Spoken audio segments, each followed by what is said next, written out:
क्या दोस्तों, स्वागत है हमारे चैनल BHU क्लास में। जैसे हमने आपसे वादा किया है कि आपको जीके का पूर्ण वीडियो आपको मिलेगा इसी चैनल पे। ऐसा कोई चैनल नहीं है जिस पे पूरी तरह से आपको पूरा जीके का कंटेंट दिया जाए, लेकिन BHU क्लास ये आपसे वादा किया है कि आपको एक एक वीडियो उपलब्ध कराएगा जीके का, जो 60 क्वेश्चन पे जाते हैं। चलिए एक मोस्ट इंपॉर्टेंट टॉपिक है, वीडियो स्टार्ट करते हैं। हाँ, आप एक बात ध्यान रखिएगा, वीडियो को बिल्कुल स्किप नहीं करना है और कॉपी पेन के साथ बैठिए और वीडियो को देखिए। हेलो फ्रेंड्स, आप सभी का बहुत बहुत स्वागत है BHU क्लासेज में। जैसे कि आज संडे है, ठीक है, तो आज आप लोग का बहुत अच्छा क्लास चलने वाले हैं, ठीक है। वो भी आपका फेवरेट पॉलिटिकास्ट जो है चौथा पार्ट है, ठीक है। आप लोग अच्छे से वीडियो देख रहे हैं, बहुत अच्छा लग रहा है, ठीक है। आप सभी लोग नोट्स बनाते जाएं और हम आपको जो है PDF भी व्हाट्सएप ग्रुप या टेलीग्राम ग्रुप दोनों जगह अपलोड कराते रहे हैं, ठीक है। देखिए आज संडे है और मॉर्निंग में हम वीडियो आपके लिए बना रहे हैं। तो सबसे पहले आप सभी लोगों को बहुत बहुत good morning, very good morning to all of you, ठीक है। और देखिए आपका एग्ज़ाम डेट भी काफ़ी नज़दीक आते जा रहा है, ठीक है। आज मान लीजिए 29 अगस्त हो गया, ठीक है। तो बहुत कम दिन बचा हुआ है आपके पास, 30 से 32 33 दिन बचा हुआ है। तो आप लोग भी अपनी तैयारी थोड़ा ज़ोर शोर से कर दीजिए। देखिए क्या है कि हमारे यूट्यूब चैनल पे भी इससे पहले जो है कई सारा वीडियो जो है वहाँ पे अपलोड है। वहाँ पे आप जाके प्लेलिस्ट में जाके जो भी वीडियो आप नहीं देखे हैं देख लीजिए। काहे कि जो भी वो वीडियो बना हुआ है वो सारे बहुत ज़्यादा इंपॉर्टेंट है, ठीक है। हो सकता हो आप वो वीडियो अब तक टॉपिक ना पढ़े हो, तो वहाँ पे भी जाके जो है प्लेलिस्ट से देख के आप वीडियो को पढ़ लीजिए, ठीक है। और देखिए हम लोग लगातार आपके लिए 2-2 3-3 वीडियो डेली बना रहे हैं, ताकि आपका सिलेबस जल्दी से, यानी 15 सितंबर तक हम लोग का टारगेट है कि सिलेबस ख़त्म हो जाए। उसके बाद हम लोग अपना मॉक टेस्ट और प्रीवियस ईयर क्वेश्चन पेपर का प्रैक्टिस स्टार्ट कर देंगे, ठीक है। तो चलिए, और आप लोग देखिए अभी सुबह में पॉलिटी का क्लास है, फिर आपका जो है मैथ का क्लास होगा, फिर एक और क्लास होगा, ठीक है। तो आप लोग क्लास में बने रहिए और बहुत जल्दी हम लेके आ रहे हैं आपको जो है पूरा करंट अफेयर एक दिन में ख़त्म कर देंगे। एक ही वीडियो में पूरा current affair, most important current affair जो भी है उसको हम एक क्लास में ख़त्म कर देंगे। तो उसके लिए भी आप तैयार रहें। वो मैराथन क्लास होगा, लगभग 2-2.5-3 घंटे का क्लास होगा, लगभग 2 घंटे का क्लास होगा वो, जिसमें हम पूरा मोस्ट इम्पॉर्टेंट जितना भी करंट अफेयर है अब तक का वो सारा आपको पढ़ा देंगे। तो इसके लिए भी आप तैयार रहें और जो है BHU क्लासेस से जुड़े रहें, ताकि आपको पता चल सके कि कब वो हम क्लास ले रहे हैं, ठीक है। तो चलिए शुरू करते हैं आज का टॉपिक, ठीक है। सबसे पहले हम देख लेते हैं, ठीक है। हम आपका सिलेबस आपको डेली बताते हैं क्या क्या पढ़ना है क्या नहीं पढ़ना है, ठीक है। उन चीज़ों पर भी आप ध्यान देते रहिए। देखिए अब तक हम लोगों ने क्या क्या पढ़ लिया है। सबसे पहले हम लोगों ने पार्ट 1 में पढ़ा था। जब हम पार्ट 1 पढ़ाए थे पॉलिटी का, तो उसमें संविधान सभा एवं संविधान निर्माण, ठीक है, ये पढ़ाए थे। अगर कोई भी स्टूडेंट जो नया हो, अभी तक ये वीडियो नहीं देखा हो, तो जाके यूट्यूब पे BHU classes Ajit Tiwari search करके वहाँ पे पॉलिटी का प्लेलिस्ट बना हुआ है, वहाँ पे जाके देख सकता है, ठीक है। हम दूसरा जो वीडियो बनाए थे पॉलिटी का, उसमें था मौलिक अधिकार के बारे में, ठीक है। तो वो भी हम पढ़ा चुके हैं, ठीक है। दूसरा पार्ट ये पढ़ाए थे, जो पॉलिटी का दूसरा पार्ट आया था उसमें ये पढ़ाए थे। और कल जो हम लोगों ने पढ़ा था राज्य के नीति निर्देशक तत्व तो DPSP, आप लोगों ने बहुत अच्छे से पढ़ा था और क्वेश्चन का भी आंसर दिया था, ठीक है। तो 3 पार्ट अब तक ख़त्म हो चुका है। आज हमारा जो है पॉलिटी का चौथा पार्ट है, ठीक है। बहुत कम टॉपिक बचा हुआ है, ठीक है। और आज हम पढ़ने वाले हैं सबसे मोस्ट इम्पॉर्टेंट टॉपिक जो है लोकसभा और राज्यसभा। इससे भी प्रश्न जो है आपके एग्जाम में पूछे जाते हैं, ठीक है। तो आज हम राज्यसभा नहीं केवल लोकसभा पढ़ेंगे, ठीक है। और राज्यसभा किसी और दिन पढ़ेंगे, लेकिन लोकसभा देखिए, लोकसभा काफ़ी इंपॉर्टेंट टॉपिक है, ठीक है। और ये हमेशा जो है प्रश्न आते रहते हैं, ठीक है। कोई भी एग्जाम हो, अभी आप प्रश्न दिखाएंगे हम आपको, तो UPPCS का एग्जाम हो, कोई एंट्रेंस एग्जाम हो, ठीक है, IAS का एग्जाम हो, कोई भी एग्जाम में बैठिए लोकसभा से प्रश्न जरूर आते हैं, ठीक है। तो इस बात का आप ध्यान रहें, ठीक है। और जो है वीडियो को स्किप करके ना देखें, और जो भी आपको इंपॉर्टेंट चीज़ें लगें उसको नोट करते जाएं, या हम जो बता रहे हैं कि इंपॉर्टेंट है उसको आप नोट करते जाएं। तो चलिए शुरू करते हैं बिना किसी देरी के, ठीक है।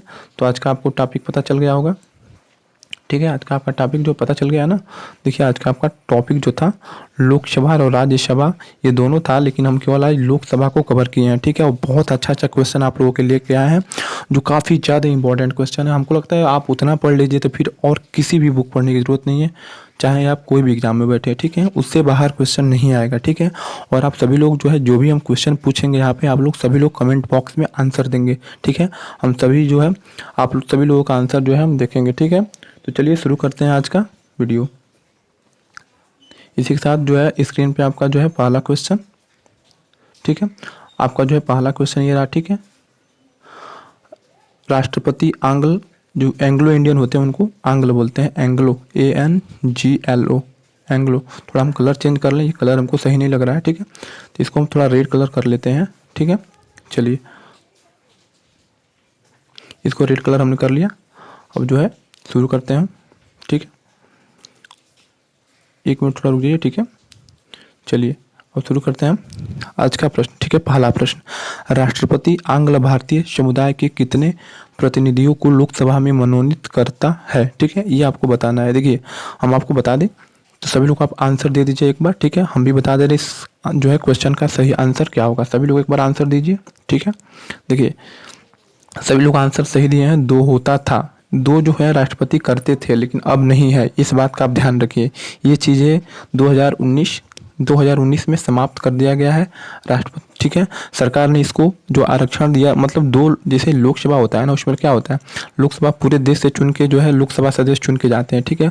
उसमें 2 एंग्लो इंडियन भी जाते हैं। एंग्लो इंडियन उनको बोलते हैं जिनके या तो जिनके पिताजी या जिनके बाबा जी अंग्रेज हुआ करते थे, ठीक है, अंग्रेजों हुआ करते थे, उनको एंग्लो इंडियन बोलते हैं। तो ये जो 2 सांसद थे, जो 2 सांसद हुआ करते थे, राष्ट्रपति जी इनको क्या करते थे, लोकसभा में मनोनीत करते थे। लेकिन ये चीज़ जो है 2019 में ख़त्म कर दिया गया है। इस चीज़ का आप बिल्कुल ध्यान रखिए, ठीक है। क्या कि आंग्ल भारतीय समुदाय के जो 2 लोगों को राष्ट्रपति महोदय जी मनोनीत करते थे लोकसभा में, उसको अब ख़त्म कर दिया गया। ये काफ़ी अपडेट क्वेश्चन है और करंट का भी क्वेश्चन है, इसका आप ध्यान रखिए। 2019 में ये चीज़ें ख़त्म कर दी गई थी तो इसका, लेकिन अगर आपको ऑप्शन में 2 आता है तो आप 2 ट्रिक करेंगे, ठीक है। अगर हमें तो लगता नहीं है कि 2 आएगा, ये क्वेश्चन आएगा कि ख़त्म कब किया गया था, तो 2019 में ख़त्म कर दिया गया था, ठीक है। चलिए देखिए काफ़ी, जब ये ख़त्म नहीं हुआ था तो देखिए बहुत अच्छी जगह पूछे गए थे। IAS में पूछा गया था, SSC में पूछा गया था और कई सारे एंट्रेंस एग्जाम में भी आए थे। चलिए तो फिर शुरू, दूसरा प्रश्न आपके सामने लेके हम आ रहे हैं, ठीक है। दूसरा प्रश्न का सभी लोग आंसर दीजिए कि लोकसभा की अधिकतम सदस्य संख्या कितनी हो सकती है। सभी लोग बताइए कि लोकसभा में कितने सदस्य मैक्सिमम जा सकते हैं। सभी लोग आंसर कीजिए कमेंट बॉक्स में, हम सबका आंसर, ठीक है। देखिए सबसे पहले हमको बताते हैं लोकसभा में मैक्सिमम कितने सदस्य हो सकते हैं। 552 यानी 552, ठीक है। 552 ये जो है मैक्सिमम हुआ करते थे, ठीक है, जिसमें 2 ये एंग्लो इंडियन भी मिला के हुआ करते थे। लेकिन अब 2 एंग्लो इंडियन हटा दिया गया है तो अब कितना हो गया है। अगर पूछे कि वर्तमान में पूछे तो 550 आप करेंगे, ठीक है, कि वर्तमान में मैक्सिमम सदस्य संख्या कितना हो सकता है, तो 550। पहले कितना हुआ करता था, 552। 2 लोग कौन हट गए हैं, वही जो आंग्ल भारतीय जिनको हम एंग्लो इंडियन बोलते हैं, जिनको राष्ट्रपति महोदय जी मनोनीत करते थे, उनको जो है सरकार ने ख़त्म कर दिया है। अब वो 2 जो है सदस्य मनोनीत होकर लोकसभा में नहीं जाएंगे, तो इस बात का बिल्कुल ध्यान रखें। अभी इसमें कौन सा आंसर सही है, कौन सा ऑप्शन, 552 वाला, ठीक है। चलिए अगले प्रश्न की ओर बढ़ते हैं। बताइए निम्नलिखित में जनता द्वारा प्रत्यक्ष रूप से निर्वाचित सदन है। कौन से सदन में जो है सदस्य जो है चुन के जाते हैं, मतलब जनता जो अपना प्रत्यक्ष वोट देती है और लोग चुन के जाते हैं, ठीक है। आप सभी लोग बताइए, सभी लोग आंसर कीजिए, सही आंसर कीजिए। देखिए राज्यसभा के सदस्य का हम लोग चुनाव नहीं करते हैं, ठीक है, लेकिन लोकसभा के सदस्य का चुनाव हम लोग करते हैं, जिनको हम लोग गाँव या शहर में क्या बोलते हैं, सांसद बोलते हैं ना, हमारे यहाँ के सांसद ये हैं, ठीक है। और उनके इंग्लिश में क्या बोलते हैं, MP, मेंबर ऑफ पार्लियामेंट, ठीक है। तो इनमें से कौन सा आंसर से हो जाएगा, लोकसभा, ठीक है। चलिए अगले प्रश्न की ओर बढ़ते हैं। अगला प्रश्न है लोकसभा के लिए प्रथम आम चुनाव कब हुआ था, मतलब पहली बार लोकसभा के लिए चुनाव कब हुआ था। सभी लोग सही आंसर दीजिए, ठीक है। आपके स्क्रीन पे ये क्वेश्चन है, आप सभी लोग इसका आंसर दीजिए, ठीक है। सभी लोग आंसर दीजिए। देखिए हम बता दे रहे हैं आपका इसका सही आंसर क्या होगा। लोकसभा के लिए जो है प्रथम आम चुनाव कब हुआ था, तो 1952 में हुआ था। सभी लोग इसको नोट कर लीजिए, काफ़ी इंपॉर्टेंट क्वेश्चन है ये, काफ़ी इंपॉर्टेंट क्वेश्चन है, ठीक है। तो आप सभी लोग नोट कर लीजिए इसको, काफ़ी इंपॉर्टेंट क्वेश्चन है ये, ठीक है। और कब चुनाव हुआ था लोकसभा के लिए प्रथम आम चुनाव कब हुआ था, 1952 में। तो इस चीज़ का आप ध्यान रखें। और ये कई सारे एग्जाम में भी पूछा गया है। पिछली बार इलाहाबाद यूनिवर्सिटी का जो AU यानी इलाहाबाद यूनिवर्सिटी का जो BA का एंट्रेंस एग्जाम हुआ था, उसमें ये चीज़ पूछा गया था कि लोकसभा के लिए जो है प्रथम आम चुनाव कब हुआ था, तो 1952 इसका सही आंसर होगा, ठीक है। चलिए आगे बढ़ते हैं, ठीक है। अगला क्वेश्चन है वर्तमान लोकसभा में प्रत्येक राज्य के लिए स्थानों का आवंटन आधारित है, मतलब अभी जितने भी हमारे देश में जितने भी राज्य हैं, ठीक है, हमारे देश में जितने भी राज्य या केंद्र शासित प्रदेश हैं, ठीक है, उनका जो है सीट कब फिक्स कर दिया गया था कि आपका जो है इतना, आपके राज्य में इतना सीट होगा, आपके राज्य में इतना सीट होगा, ये कब फिक्स किया गया था, ठीक है। जैसे कभी यूपी में कितना सीट है, लोकसभा का 80 सीट है, ठीक है। तो ये कब फिक्स कर दिया गया था कि हाँ आपका सीट 80 होगा, मतलब यूपी में 80 सांसद चुन के जाएंगे कहाँ, संसद भवन में यानी पार्लियामेंट में। ये कब चीज़ें फिक्स की गई थी तो बताइए, मतलब कौन से जनगणना के आधार पर ये चीज़ें फिक्स की गई थी, ये बताना है आपको। तो 1971 की जनगणना के आधार पर ये चीज़ें फिक्स की गई थी और ये कब तक जारी रहेगा, 2026 तक। ठीक है, संविधान में संशोधन कर ये चीज़ें लिख दी गई है कि 2026 तक सारे जितने भी राज्य हैं भारत में उनका जो है सीट है उतना ही रहेगा जितना 1971 में के जनगणना के आधार पर तय किया गया था। इस चीज़ का आप ध्यान रखिए, बहुत बार प्रश्न पूछा गया है। 1971 के जनगणना के आधार पर जो है अभी जितने भी राज्य हैं उनका जो है लोकसभा या राज्यसभा का सीट आवंटित है। इस चीज़ का आप ध्यान रखें, काफ़ी इंपॉर्टेंट क्वेश्चन है। चलिए अगले प्रश्न की ओर बढ़ते हैं। अगला प्रश्न है, कौन सा राज्य सबसे अधिक प्रतिनिधि लोकसभा में भेजता है। आपको ये बताना है कौन सा जो है राज्य जो है सबसे अधिक प्रतिनिधि लोकसभा में भेजता है। सभी लोग आंसर कीजिए, सभी लोग आंसर का हम वेट कर रहे हैं कमेंट बॉक्स में। चलिए सभी लोग आप आंसर कीजिए, कौन सा राज्य सबसे अधिक प्रतिनिधि लोकसभा में भेजता है। सभी लोग आंसर कीजिए। देखिए इसका सही आंसर होगा उत्तर प्रदेश। ठीक है, सबसे ज़्यादा उत्तर प्रदेश से कितने लोग जाते हैं, 80 लोग जाते हैं। ठीक है, मतलब यूपी में लोकसभा के कितने सीट हैं, 80 सीट है। उसके बाद देखिए सबसे ज़्यादा यूपी से सदस्य जाते हैं। उसके बाद महाराष्ट्र से जाते हैं, महाराष्ट्र।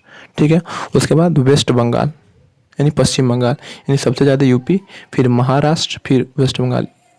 इस क्रम का आप बिल्कुल ध्यान रखें, ये बहुत बार प्रश्न पूछा गया है। ठीक है, तो चलिए अगले प्रश्न की ओर बढ़ते हैं।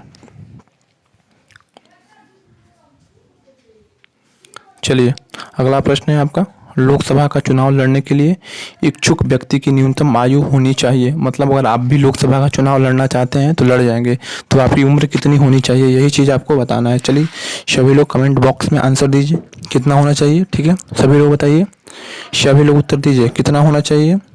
आप सभी लोग उत्तर दीजिए। देखिए सही आंसर होगा इसका 25 वर्ष, यानी आपका अगर 25 वर्ष एज हो गया है तो आप क्या कर सकते हैं, लोकसभा का जो है चुनाव लड़ने के लिए आप योग्य हैं। ठीक है, योग्य नहीं मतलब न्यूनतम आयु कितनी होनी चाहिए, 25 वर्ष है। और सारी भी योग्यता हैं, आप भारत के नागरिक होना चाहिए। ठीक है, अब मतलब पागल नहीं होने चाहिए, ये भी चीज़ है। ठीक है, तो ये चीज़ें सारी क्राइटेरिया हैं लोकसभा का चुनाव लड़ने के लिए। तो सबसे कम एज कितना है, न्यूनतम एज कितना चाहिए, 25 चाहिए, 25 वर्ष। ठीक है, चलिए अगले प्रश्न की ओर बढ़ते हैं। अगला प्रश्न है, राष्ट्रपति लोकसभा के 2 सदस्यों को निम्न का प्रतिनिधित्व देने के लिए नामित कर सकता है। मतलब किनको जो है जो राष्ट्रपति पहले 2 सदस्य नियुक्त करते थे। किन लोगों को 2 सदस्य नियुक्त करते थे, कहाँ, लोकसभा में। आप सभी लोग उत्तर दीजिए, अभी हम कुछ देर पहले बताए हैं। देखिए ईसाई को नहीं, बौद्ध वालों को नहीं, पारसी वालों को नहीं, किसको, एंग्लो इंडियन को, जो अभी 2019 में इसको ख़त्म कर दिया गया है। तो किसको नियुक्त करते थे या जो है नामित करते थे, एंग्लो इंडियन को। तो इस चीज़ का आप ध्यान रखिए। चलिए अगले प्रश्न की ओर बढ़ते हैं। अगला प्रश्न है, लोकसभा में केंद्र शासित प्रदेशों के प्रतिनिधि चुने जाते हैं। तो बताइए, जो हमें लोकसभा में जाते हैं हमारे यहाँ से प्रतिनिधि चुन के, जो हमारे सांसद होते हैं ना, जो चुन के जाते हैं, हम लोग उनको चुनते हैं और वो कहाँ जाते हैं, पार्लियामेंट में जाते हैं। तो उनका चुनाव कैसे होता है बताइए। अप्रत्यक्ष होता है। अप्रत्यक्ष मतलब वो होता है कि जिनको हम डायरेक्ट ना चुने, मतलब जिनको हम वोट दे के नहीं चुनते हैं, उनको अप्रत्यक्ष बोलते हैं। हम तो उनको वोट देते हैं ना, तो ये क्या हो गया, प्रत्यक्ष निर्वाचन हो गया। तो इस बात का आप बिल्कुल ध्यान रखें। कौन सा चुनाव था, प्रत्यक्ष निर्वाचन चुनाव होता है लोकसभा के सदस्यों को। ठीक है, चलिए अब अगले प्रश्न की ओर बढ़ते हैं।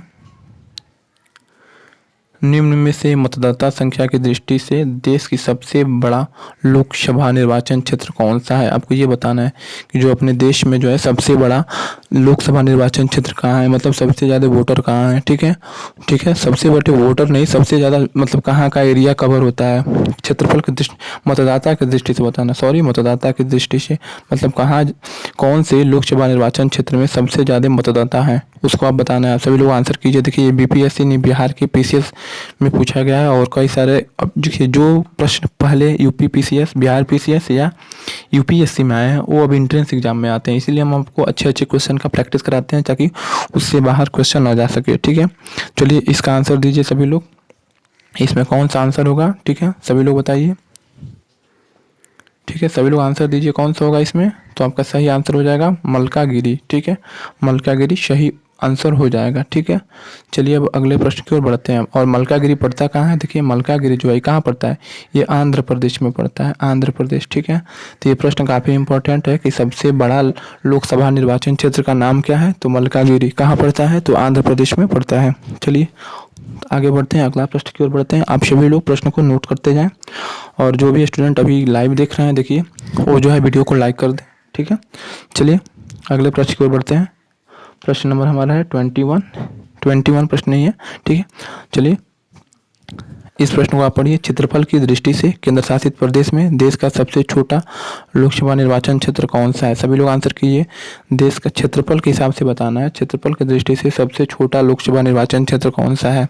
सभी लोग आंसर दीजिए, सभी लोग आंसर दीजिए। देखिए सही बात है, शब्द जो है लक्षद्वीप इसका जो है सही आंसर होगा, ठीक है। लक्षद्वीप क्या है? क्षेत्रफल की दृष्टि से देश का सबसे छोटा लोकसभा निर्वाचन क्षेत्र है। इस चीज़ का आप ध्यान रखें और इसको नोट कर लें, ठीक है। कौन सा है? लक्षद्वीप। चलिए अगले प्रश्न की ओर बढ़ते हैं। चलिए अगला प्रश्न है आपके सामने। अगला प्रश्न आपका है, लोकसभा में किस संघ शासित क्षेत्र के सर्वाधिक प्रतिनिधि निर्वाचित होके जाते हैं? ये चीज़ हम आपको बता चुके हैं। चलिए ठीक है, आप सभी लोग आंसर कीजिए। अभी हम कुछ देर पहले बताया ना इसका आंसर कि सबसे ज़्यादा जो है कहाँ से चुन के जाते हैं। आप सभी लोग आंसर दीजिए, सभी लोग आंसर दीजिए, जल्दी जल्दी सभी लोग आंसर दीजिए। अभी देखिए कहाँ से बताना है? केंद्र शासित संघ शासित क्षेत्र से बताना है। लोकसभा में किस संघ शासित क्षेत्र यानी केंद्र शासित प्रदेश से सर्वाधिक प्रतिनिधि चुनकर जाते हैं? बताइए। देखिए सही आंसर होगा दिल्ली। दिल्ली से कितने लोग चुन के जाते हैं? 7 सांसद चुन के जाते हैं, ठीक है। कहाँ से? दिल्ली से। तो सही आंसर क्या होगा? दिल्ली। और सबसे छोटा क्या है? लक्षद्वीप है, ठीक है। सबसे छोटा क्या है? लक्षद्वीप। अभी कुछ देर पहले पढ़े हम, इसका पहले वाले क्वेश्चन में क्या था? सबसे छोटा लक्षद्वीप। और सबसे ज़्यादा कहाँ से? सबसे कम लक्षद्वीप से और सबसे ज़्यादा दिल्ली से। इस चीज़ का आप ध्यान रखिए, इसको नोट कर लें। और अपने देश में सबसे बड़ा निर्वाचन क्षेत्र मलकागिरी, ठीक है। मलकागिरी कहाँ पे है? आंध्र प्रदेश में है, ठीक है। चलिए अगले प्रश्न की ओर बढ़ते हैं। अगला प्रश्न है, उत्तर प्रदेश के अतिरिक्त लोकसभा में किन 2 राज्यों के प्रतिनिधित्व सबसे अधिक है? मतलब देखिए अभी हम कुछ देर पहले बताएं कि सबसे ज़्यादा सदस्य कहाँ से चुन के जाते हैं? यूपी से, ठीक है। उसके बाद कौन सा आता है? ठीक है, यूपी के बाद कौन सा आता है बताइए। आप सभी लोग आंसर दीजिए। यूपी के बाद कौन से आते हैं? महाराष्ट्र, सही है, महाराष्ट्र। फिर क्या आता है? वेस्ट बंगाल यानी पश्चिम बंगाल। सबसे ज़्यादा यूपी से कितने? 80। फिर महाराष्ट्र से होता है 48 लोग चुन के जाते हैं, 48 सांसद। फिर वेस्ट बंगाल से 42। इसको आप नोट कर लीजिए, बहुत बार एग्जाम में पूछा जाता है कि सबसे ज़्यादा सांसद कहाँ से चुन के जाते हैं, ठीक है। लोकसभा के सबसे ज़्यादा सांसद कहाँ से चुन के जाते हैं? यूपी से, ठीक है। उसके बाद महाराष्ट्र से, फिर वेस्ट बंगाल से। चलिए अगले प्रश्न की ओर बढ़ते हैं। अगला प्रश्न आपकी स्क्रीन पे है, इसको आप पढ़िए और इसका आंसर दीजिए कमेंट बॉक्स में। देखिए सभी लोग आंसर देने का प्रयास कीजिए, ठीक है। तभी समझ में आएगा कि आप कितने चीज़ों को कितने अच्छे से पढ़ रहे हैं, ठीक है। चलिए आप सभी लोग इसका आंसर दीजिए। आपका जो क्वेश्चन है, निम्नलिखित में से राज्यों के किस युग्म को लोकसभा में समान सीटें प्राप्त हैं? मतलब कहाँ कहाँ लोकसभा के एक समान सीट हैं, ठीक है। आप सभी लोग उत्तर दीजिए। चलिए आंसर दीजिए। देखिए इसका सही उत्तर होगा आंध्र प्रदेश और राजस्थान, ठीक है। आंध्र प्रदेश और राजस्थान दोनों जगह एक समान सीट है, मतलब लोकसभा के। यहाँ से भी 25 सांसद चुन के जाते हैं, 25, और यहाँ से भी 25 यानी 25 सांसद चुन के जाते हैं। तो आपको जो है कौन सा सही आंसर था? आंध्र प्रदेश और राजस्थान, ठीक है। इस चीज़ को आप नोट कर लीजिए। चलिए अगले प्रश्न की ओर बढ़ते हैं। अगला प्रश्न है आपका, लोकसभा का कार्यकाल 5 वर्ष से अधिक किस अवस्था में बढ़ाया जा सकता है? मतलब देखिए लोकसभा का कार्यकाल कितना होता है? 5 वर्ष का होता है, लेकिन कब इसको बढ़ाया जा सकता है? कब इसको बढ़ाया जा सकता है? आप सभी लोग इसका सही आंसर दीजिए, सभी लोग इसका सही आंसर दीजिए। देखिए जब देश में क्या होता है? आपातकाल लागू होता है, यानी राष्ट्रीय आपात लागू होता है, तब क्या होता है? लोकसभा के कार्यकाल को क्या कर दिया जाता है? बढ़ा दिया जाता है। तो इसका सही आंसर क्या होगा? सही आंसर सभी लोग बताइए, सही आंसर क्या होगा? सही आंसर होगा जब राष्ट्रीय आपात लागू हो, ठीक है। सभी लोग नोट करते जाएं, क्वेश्चन काफ़ी इंपॉर्टेंट क्वेश्चन है, इससे बाहर कुछ भी नहीं पूछा जाएगा, इस चीज़ का आप ध्यान रखें, ठीक है। और अपने आप दोस्तों में भी जो है वीडियो को शेयर करें, ठीक है। आपके जो भी दोस्त हैं जो BHU या फिर इलाहाबाद यूनिवर्सिटी या फिर किसी भी चीज़ की तैयारी करते हैं और पॉलिटी पढ़ने में उनका जो है बहुत इंटरेस्ट है, तो उनके पास ये वीडियो जरूर शेयर करें। देखिए ये पॉलिटी का बहुत अच्छा क्लास चल रहा है हम लोगों का, ठीक है। सारी चीज़ें हम लोग पढ़ रहे हैं, एक एक टॉपिक पढ़ रहे हैं लाइन से, ठीक है। तो चलिए अगला प्रश्न आपको बताते हैं। देखिए अगला प्रश्न आपका स्क्रीन पे है, लोकसभा में कोरम इंग्लिश का वर्ड है जिसको गण पूर्ति बोलते हैं। पूरा करने के लिए कम से कम कितने सदस्यों की ज़रूरत होती है, ठीक है। आप सभी लोग कमेंट बॉक्स में आंसर दीजिए इसका, कोरम के लिए कितने सदस्य की आवश्यकता होती है। सभी लोग आंसर दीजिए, सभी लोग आंसर कीजिए। देखिए इसका सही आंसर होगा कुल सदस्यों का 1/10 भाग। जैसे मान लीजिए 550 सदस्य हैं मैक्सिमम लोकसभा में, ठीक है। मान लीजिए किसी साल, मान लीजिए इस वर्ष 550 सदस्य जो है लोकसभा में है, तो मान लीजिए लोकसभा का जो है कार्यवाही शुरू करना हो, वहाँ पे बहस करना हो किसी चीज़ पे, तो कम से कम कितने लोगों का उपस्थित होना आवश्यक है, तो कम से कम 55 लोगों का। 550 का 1/10 कितना हुआ, 10, 1/10 55 हुआ। यानी 55 लोग जब तक उपस्थित नहीं होंगे तब तक जो है लोकसभा की कार्यवाही शुरू नहीं होगी। इसी को गणपूर्ति बोला जाता है, कोरम बोला जाता है, ठीक है। आपको समझ में आ रहा है ना वीडियो? अगर समझ में आ रहा है तो सभी लोग यस करके जो है कमेंट बॉक्स में यस कमेंट कीजिए, ठीक है, तब हमको अच्छा लगेगा, ठीक है। चलिए आगे बढ़ते हैं।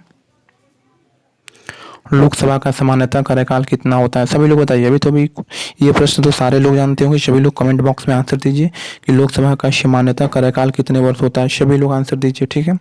देखिए अभी बताए हैं लोकसभा का कार्यकाल कितना होता है, 5 वर्ष। लेकिन लोकसभा का कार्यकाल बढ़ाया जा सकता है कब, जब देश में क्या हो जाए, आपातकाल लागू हो जाए। आपातकाल, राष्ट्रीय आपातकाल लागू हो जाए देश में, तो उस समय क्या हो सकता है, लोकसभा का कार्यकाल बढ़ाया भी जा सकता है, ठीक है। कौन बढ़ाएगा, तो हमारा जो संसद है, पार्लियामेंट, उसको बढ़ा सकता है, ठीक है। चलिए अगले प्रश्न की ओर बढ़ते हैं। चलिए ठीक है, इस प्रश्न को पढ़िए।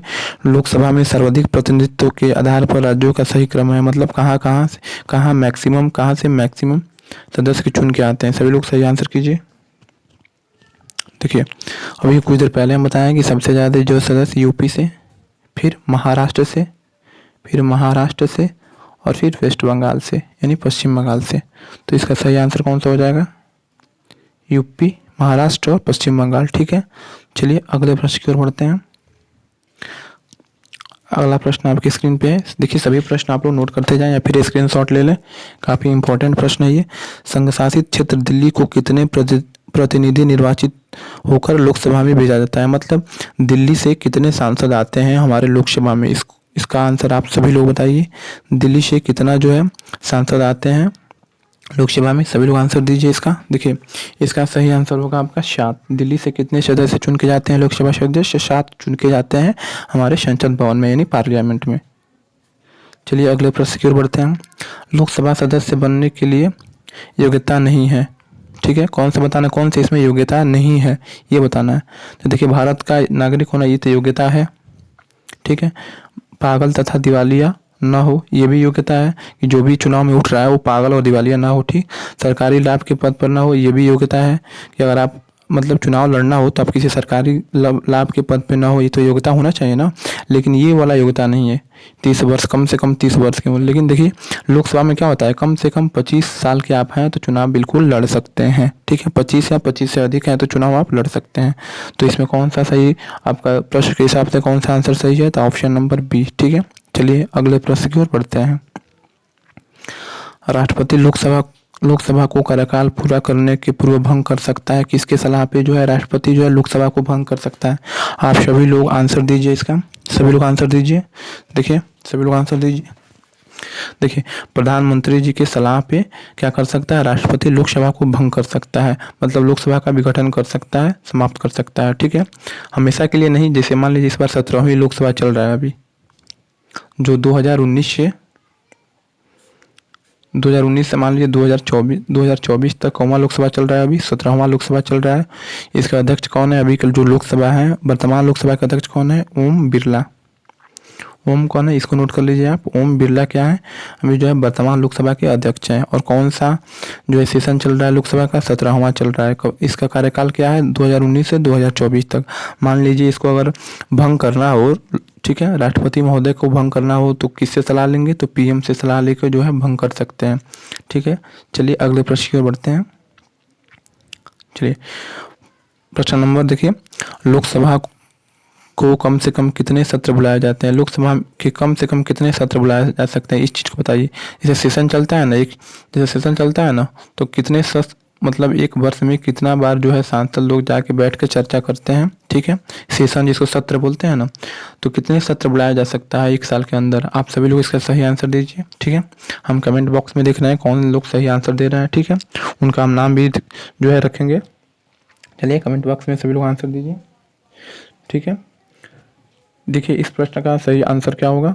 2 बार, ठीक है। वर्ष में 2 बार जो है क्या होता है, सत्र बुलाए जाते हैं। कम से कम 2 बार तो सत्र बुलाए ही जाएंगे, ठीक है। 2 बार से ज़्यादा भी हो सकता है, मैक्सिमम 3 बार हो सकता है, 4 बार हो सकता है, लेकिन कम से कम कितना होगा? 2 बार। कम से कम कितना बार सत्र बुलाया जाएगा? 2 बार। तो इस चीज़ का आप बिल्कुल ध्यान रखें, बहुत अच्छा प्रश्न है ये कि लोकसभा के कम से कम कितने सत्र बुलाए जाते हैं। तो आप क्या आंसर देंगे? वर्ष में 2 बार, ठीक है। चलिए अगले प्रश्न की ओर बढ़ते हैं। अगला प्रश्न है आपके स्क्रीन पे, लोकसभा सदस्य अपना त्याग पत्र किसको देता है, ठीक है। ये आप बताइए कि जो लोकसभा सदस्य है, मान लीजिए कोई सांसद है, वो अपना त्याग पत्र देना चाहता है, तो किसको अपना त्याग पत्र देगा? सभी लोग आंसर दीजिए, ठीक है। देखिए इसका सही आंसर क्या होगा? सभी लोग आप लोग आंसर दीजिए कमेंट बॉक्स में। देखिए इसका सही आंसर होगा लोकसभा अध्यक्ष। मतलब अगर लोकसभा सदस्य जो है अपना त्याग पत्र देना चाहे तो लोकसभा अध्यक्ष को दे सकता है। चलिए अगले प्रश्न की ओर बढ़ते हैं। अगला प्रश्न है, कोई वित्तीय बिल प्रस्तावित हो सकता है। जैसे कोई भी मतलब धन, वित्तीय मतलब क्या होता है? धन। कोई भी मतलब मान लीजिए कोई बजट है, तो उसको अगर प्रस्तावित करना हो तो सबसे पहले कहाँ प्रस्तावित होगा, ठीक है।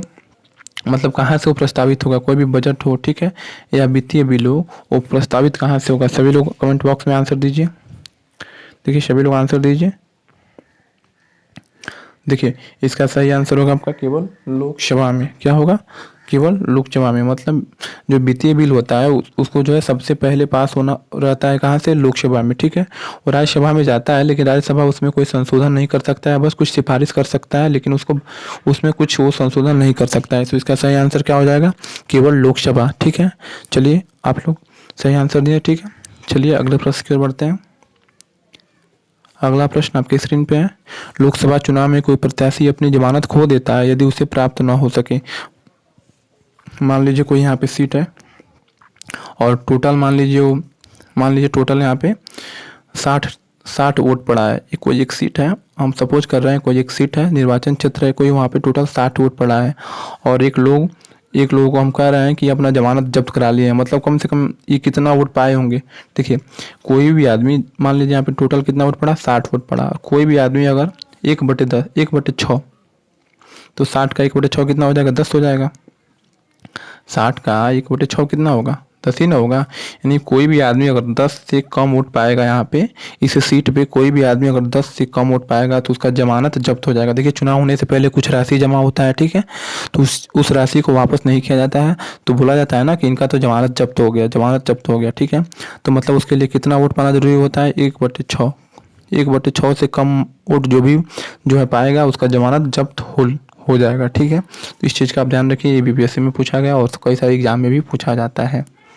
चलिए अगले प्रश्न की ओर बढ़ते हैं कि लोकसभा का नेता कौन होता है। लोकसभा का नेता कौन होता है? आप सभी लोग इसका सही आंसर दीजिए। देखिए सभी लोग जानते हैं इसका आंसर। लोकसभा में तो भाई सबसे पावरफुल आदमी कौन है? प्रधानमंत्री जी हैं, ठीक है। तो लोकसभा का नेता कौन होता है? प्रधानमंत्री होते हैं, ठीक है। चलिए अगला प्रश्न आपकी स्क्रीन पे, राज्यसभा और लोकसभा की समान शक्तियाँ क्या हैं? देखिए बताना है कि किस क्षेत्र में जो है लोकसभा और राज्यसभा की शक्तियां समान है। सभी लोग सही आंसर दीजिए। देखिए इसका सही आंसर होगा संविधान संशोधन करने के विषय में, ठीक है। संविधान संशोधन करने के विषय में क्या है? दोनों की शक्ति क्या है? समान है। यानी कोई भी संविधान में अगर संशोधन करना हो तो सबसे पहले लोकसभा में जो है आप ले जाएंगे उनको कि देखिए हमको ये संशोधन करना है, वहाँ से पास होकर फिर उसको जो है राज्यसभा में पास कराएंगे, तब जाके संविधान में संशोधन हो पाएगा। तो यानी जो है संविधान संशोधन करने के विषय में दोनों राज्यसभा और लोकसभा की जो है शक्तियाँ क्या हैं? आपस में समान है। चलिए अगले प्रश्न की ओर बढ़ते हैं, ठीक है। लोकसभा का विघटन कौन कर सकता है? लोकसभा का विघटन कौन कर सकता है?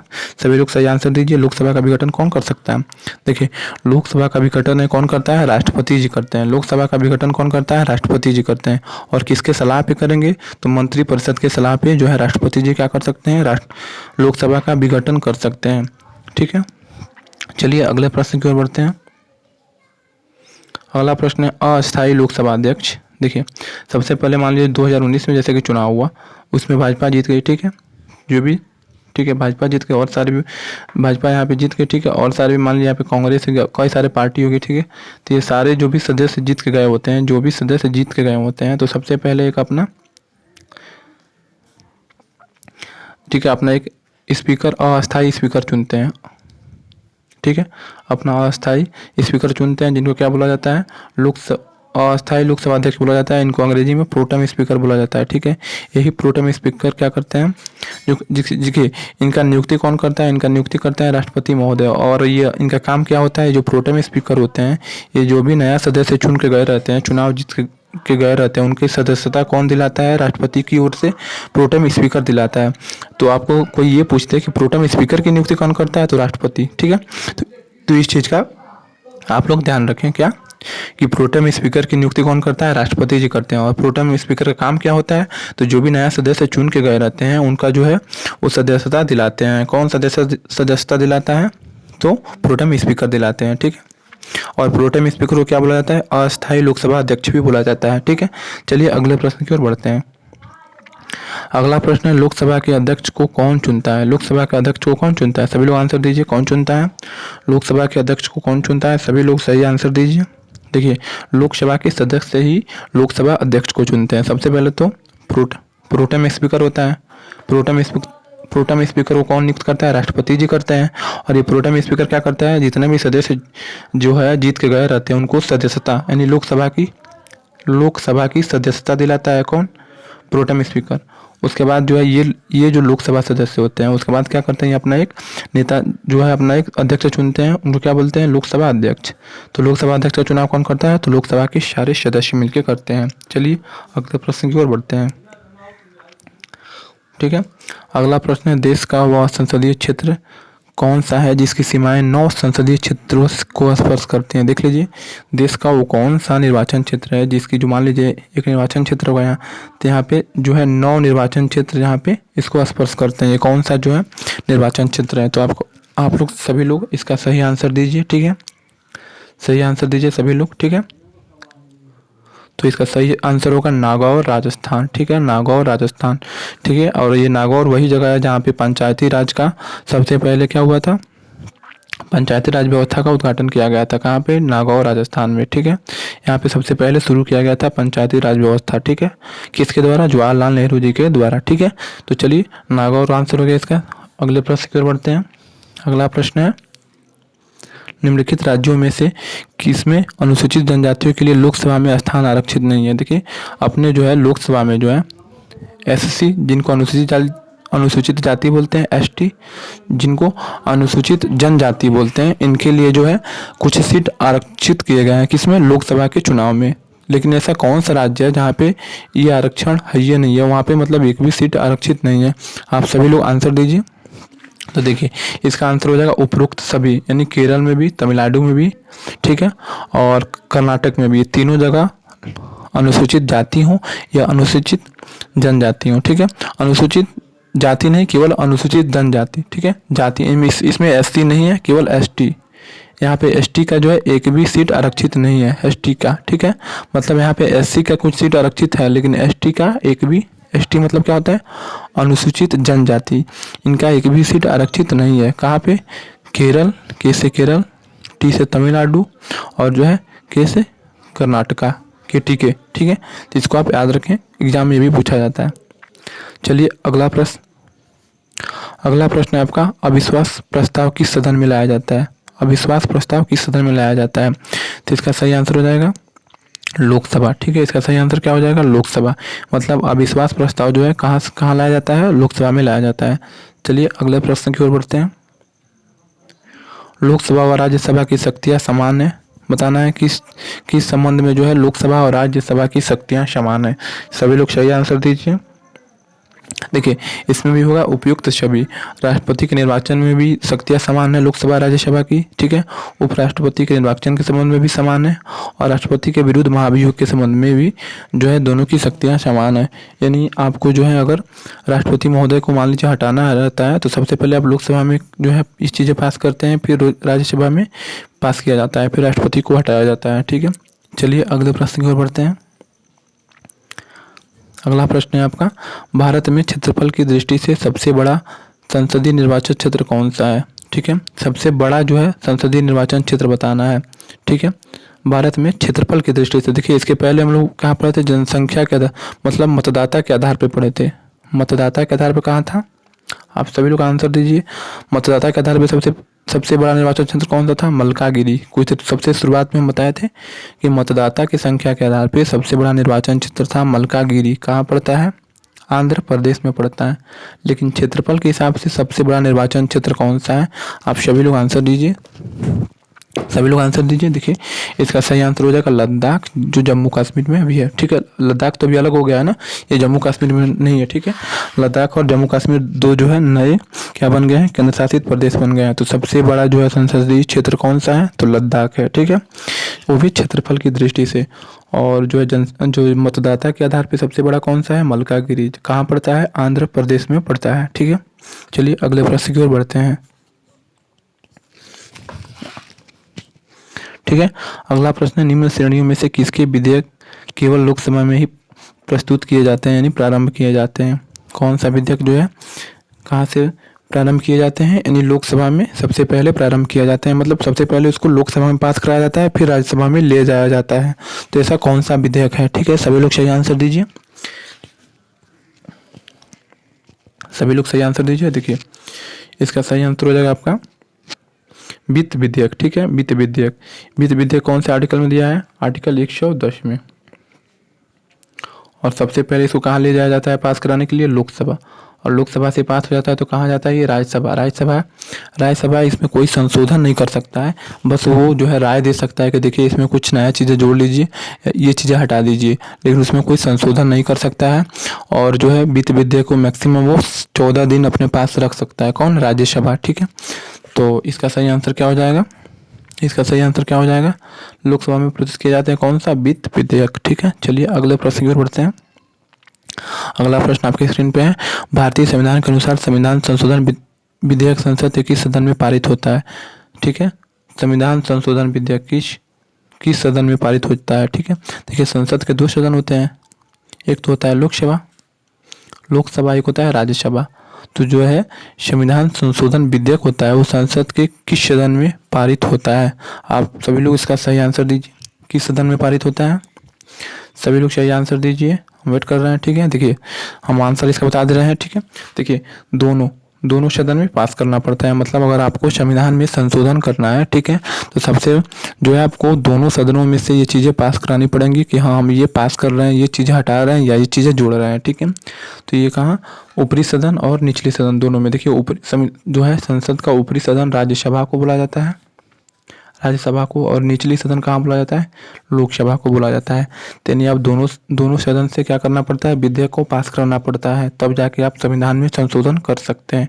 तो इसका सही आंसर हो जाएगा दोनों, ऊपरी और निचली सदन। चलिए अगले प्रश्न में बढ़ते हैं। अगला प्रश्न है, भारत के संविधान में निर्धारित किए गए अनुसार लोकसभा में सदस्यों की संख्या अधिकतम हो सकती है? सभी लोग बताइए, ये चीज़ हम बता भी सकते हैं। तो इसका सही आंसर क्या था? 552। मैक्सिमम कितना सीट जो है लोकसभा में हो सकता है? 552। चलिए अगले प्रश्न की ओर बढ़ते हैं। अगला प्रश्न है आपका, लोकसभा के सुरक्षित निर्वाचन क्षेत्र निम्न में से किस वर्ग के लिए नहीं है? ठीक है, मतलब किस वर्ग के लिए? देखिए हम आपको पहले बता चुके हैं SC और ST। ठीक है, SC और ST क्या है? इनके लिए जो है आरक्षण का व्यवस्था किया गया है। किसमें? अपने लोकसभा के चुनाव में। SC के लिए जो है 84 सीट, इसको आप नोट कर लीजिए, एग्जाम में पता नहीं कितना बार पूछा गया होगा। SC के लिए जो शेड्यूल कास्ट होते हैं, जिनको अनुसूचित जाति बोलते हैं, उनके लिए 84 सीट जो है आरक्षित किए गए हैं। और जो ST होते हैं उनके लिए 47 सीट जो है आरक्षित किए गए हैं। किसमें? जो है संविधान में, यानी लोकसभा के चुनाव में। ठीक है, इनके लिए जो है कुछ सीटें आरक्षित किए गए हैं।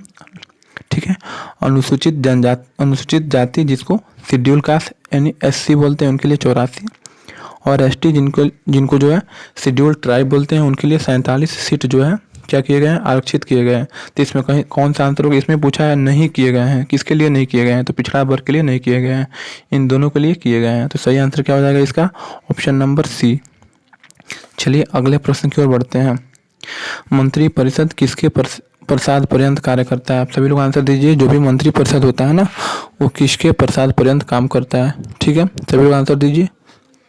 देखिए इसका सही आंसर होगा लोकसभा। ठीक है, लोकसभा जब तक रहेगा तब तक मंत्रिपरिषद भी काम करेंगे। ठीक है, लोकसभा भंग हो जाएगा, मंत्रिपरिषद अपने आप जो है भंग हो जाएगा। ठीक है, चलिए अगला प्रश्न, प्रथम लोकसभा की पहली बैठक कब हुई थी? सही, सभी लोग आंसर दीजिए। पहली बार बैठक कब हुई थी? बैठक कब हुई थी? तो 13 मई 1952। इसका सही आंसर क्या हो जाएगा? 1952 में, 13 मई को। ठीक है, पहली बार लोकसभा की बैठक हुई थी कब? 13 मई 1952 में। ठीक है, और इनका स्थापना कब हुआ था? लोकसभा की स्थापना कब हुआ था? 17 अप्रैल 1952। इसको नोट कर लीजिए आप, 17 अप्रैल 1952 को स्थापना हुआ था और पहली बैठक 13 मई 1952 को हुआ था। ठीक है, सभी लोग नोट कर लीजिए इसको या स्क्रीनशॉट कर लीजिए। चलिए अगले प्रश्न की ओर बढ़ते हैं। भारतीय संविधान के अनुसार धन संबंधी विधेयक सर्वप्रथम कहाँ? तो ये कुछ देर पहले बताए हम कि जो धन संबंधी विधेयक होता है, धन संबंधी विधेयक, जो भी धन संबंधी विधेयक होता है वो सबसे पहले कहाँ प्रस्तुत होता है? लोकसभा में प्रस्तुत होता है, फिर वो राज्यसभा में जाता है। राज्यसभा इसमें कोई संशोधन नहीं कर सकती है, लेकिन सिफारिश जरूर कर सकती है कि आप इन चीज़ों को जो है सुधार कर लें। ठीक है, तो इसका सही आंसर होगा लोकसभा में प्रस्तुत किया जाता है। ये काफ़ी इंपॉर्टेंट प्रश्न है, आप सभी लोग इसको नोट कर लीजिए। ठीक है, चलिए अगले प्रश्न की ओर बढ़ते हैं। भारतीय संविधान के अनुसार धन संबंधी विधेयक सर्वप्रथम कहाँ प्रस्तुत किए जाते हैं? ये 2 बार हो गया, रिपीट हो गया थोड़ा, तो इसको भी लोकसभा इसका सही आंसर था। चलिए अगले प्रश्न की ओर। निम्नलिखित, इसको आप पढ़िए, निम्नलिखित राज्य संघ शासित क्षेत्र के समूह में किसका लोकसभा में केवल 1 सीट है? बताना है कि कौन कौन से जो राज्य हैं या केंद्र शासित प्रदेश है जहाँ पे जो है 1 सीट है, बस लोकसभा का 1 सीट है। सभी लोग इसका सही आंसर कीजिए। ठीक है, देखिए इसका सही आंसर होगा चंडीगढ़, सिक्किम, मिजोरम। यहाँ पे लोकसभा का कितना सीट है? 1 सीट है। मतलब चंडीगढ़ में भी लोकसभा की 1 सीट है, सिक्किम में भी लोकसभा का 1 सीट है और मिजोरम में भी लोकसभा का 1 सीट है।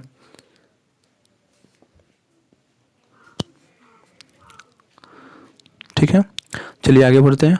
अगला प्रश्न, लोकसभा में अनुसूचित जाति के लिए आरक्षित स्थानों की संख्या कितनी है? देखिए अभी हम बताएं कि एसएससी जिनको क्या बोलते हैं? अनुसूचित जाति बोलते हैं, इनके लिए 84 सीट फिक्स किया गया है लोकसभा चुनाव में। और एसटी जिनको अनुसूचित जनजाति बोलते हैं, शेड्यूल्ड ट्राइब, इनके लिए 47 सीट जो है आरक्षित किए गए हैं। तो इसमें प्रश्न में क्या पूछा है? अनुसूचित जाति के लिए तो कितना हो जाएगा? 84। ठीक है, एससी के लिए कितना सीट फिक्स किया गया है लोकसभा चुनाव में? 84।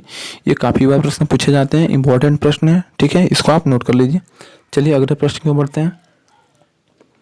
भारत में शून्यकाल सब कब शुरू किया गया था? देखिए एक शून्यकाल होता है। ठीक है, शून्यकाल होता है। ठीक है, भारत में कब शुरू किया गया था ये बताना है। देखिए 1962 में जो है शून्यकाल का जो है कंसेप्ट आया। ठीक है, ये देखिए शून्यकाल वर्ड जो है ये संविधान में कहीं इसका जिक्र नहीं है, लेकिन ये मीडिया द्वारा इसको जो है प्रचलित किया गया है, मीडिया द्वारा प्रचलित किया गया है। ये कब आया? शून्यकाल का कब शुरू किया गया? 1962 में जो है मीडिया द्वारा शुरू किया गया था। ठीक है, इसका टाइमिंग क्या होता है? देखिए संसद में जो है 12 से 1 का जो समय होता है ना, 12 से 1 बजे का जो समय होता है उसको शून्यकाल बोलते हैं। ये कई बार एसएससी के भी एग्जाम में पूछा गया है, कई बार पूछा जाता है।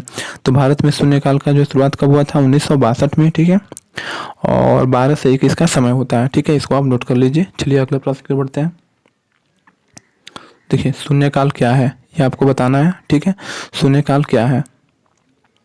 आप सभी लोग इसका सही आंसर दीजिए। कुछ देर पहले हम बताए हैं शून्यकाल क्या है। ठीक है, तो शून्यकाल वो चीज़ होता है जिसपे जो है अति महत्वपूर्ण जो है, जब सदन में अति महत्वपूर्ण मामलों पर विचार होता है, यानी 12 से 1 का समय जो होता है उस जो है संसद भवन में क्या होता है, जो पार्लियामेंट है उसमें अति महत्वपूर्ण जो मोस्ट इम्पोर्टेंट जो इशू होता है उस पर जो है डिस्कशन होता है, उसी को बोलते हैं शून्यकाल। इसका समय होता है 12 से 1।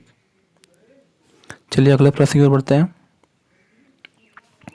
अगला प्रश्न है, संसद के दोनों सदनों की संयुक्त बैठक को भेजा गया विधेयक का पारित होना होता है। ठीक है, देखिए जब कोई मान लीजिए कोई विधेयक यहाँ पे गया है लोकसभा में, ठीक है, लोकसभा पास कर दिया, लेकिन मान लीजिए वो राज्यसभा कोई विधेयक है इसको पास नहीं कर रहा है, तो राष्ट्रपति क्या करते हैं? राष्ट्रपति संयुक्त बैठक बुलाते हैं। राष्ट्रपति क्या करते हैं?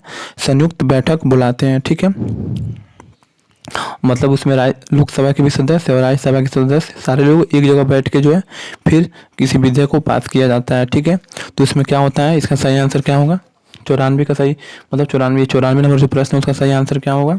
उपस्थित सदस्य का बहुमत जो है। ठीक है, उपस्थित सदस्यों के साधारण बहुमत से। ठीक है, तो इसका सही आंसर हो जाएगा ऑप्शन नंबर ए। चलिए अगले प्रश्न की ओर बढ़ते हैं। पश्चिम बंगाल में कुल संसदीय सीटें कितनी हैं? देखिए आपको तीन जो है राज्य के संसदीय सीट जो है हमेशा याद रखना है। एक जो है यूपी का, जो अपना प्रदेश है उत्तर प्रदेश, ठीक है, इसमें कितना सीट है? 80 लोकसभा का सीट है।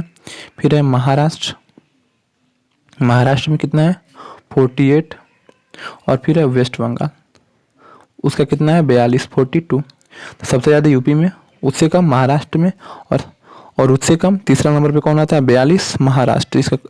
इसका आंसर क्या हो जाएगा? 42 हो जाएगा, यानी महाराष्ट्र। नहीं, पश्चिम बंगाल का पूछा है ना, तो 42 हो जाएगा। अगर महाराष्ट्र का पूछा रहता तो कितना होता? 48 होता। देखिए यहाँ पे पश्चिम बंगाल का पूछा है तो 42, अगर महाराष्ट्र का पूछता तो 48 यानी 48, और यूपी का पूछता तो 80। चलिए अगले प्रश्न की ओर बढ़ते हैं। भारत के राष्ट्रपति की अनुशंसा लोकसभा को भंग कर सकते हैं। देखिए भारत किसके जो है हमारे राष्ट्रपति महोदय हैं वो किसके मतलब सिफारिश पे या राय पे जो है लोकसभा को भंग कर सकते हैं? तो मंत्रिपरिषद में पीएम भी आ गए और उनके साथ जितने भी कुल मंत्री होते हैं सारे लोग आ जाते हैं, और ये लोग जो है राष्ट्रपति महोदय से कहेंगे कि देखिए आप लोकसभा को भंग कर दीजिए, तो राष्ट्रपति महोदय क्या करते हैं? लोकसभा को भंग कर देते हैं। ठीक है, चलिए अगले प्रश्न की ओर बढ़ते हैं। लोकसभा में राज्यों को किस आधार पर सीटें आवंटित होती हैं? देखिए लोकसभा को जो सीटें हैं अलग अलग राज्यों में बताया गया है कि यूपी में 80 होगा, महाराष्ट्र में 48 होगा। ये किसके आधार पर बांटा गया है? तो ये जनसंख्या के आधार पर बांटा जाता है, सीट का निर्धारण होता है। ठीक है, चलिए अगले प्रश्न की ओर बढ़ते हैं। ये हमारा लास्ट प्रश्न था। देखिए काफ़ी जो भी हमने आपको प्रश्न बताए काफ़ी मोस्ट इंपॉर्टेंट प्रश्न था। आप सभी लोग इसको जो है वीडियो को स्किप करके ना देखिए और दोबारा देखो इसको। आप दो बार वीडियो को देख लीजिए तो आपका सारी क्वेश्चन जो है याद हो जाएंगे, और इसको जो आप एक अच्छी जगह नोट कर लीजिए और बार बार इसको रिवाइज करते रहिए। देखिए बहुत जल्दी हमारा जो है एक अगला वीडियो भी आएगा। ठीक है, तब तक आप इस वीडियो को देखते रहिए। ठीक है, और इसका नोट्स बनाइए। आप सभी को इस वीडियो को देखने के लिए बहुत बहुत धन्यवाद।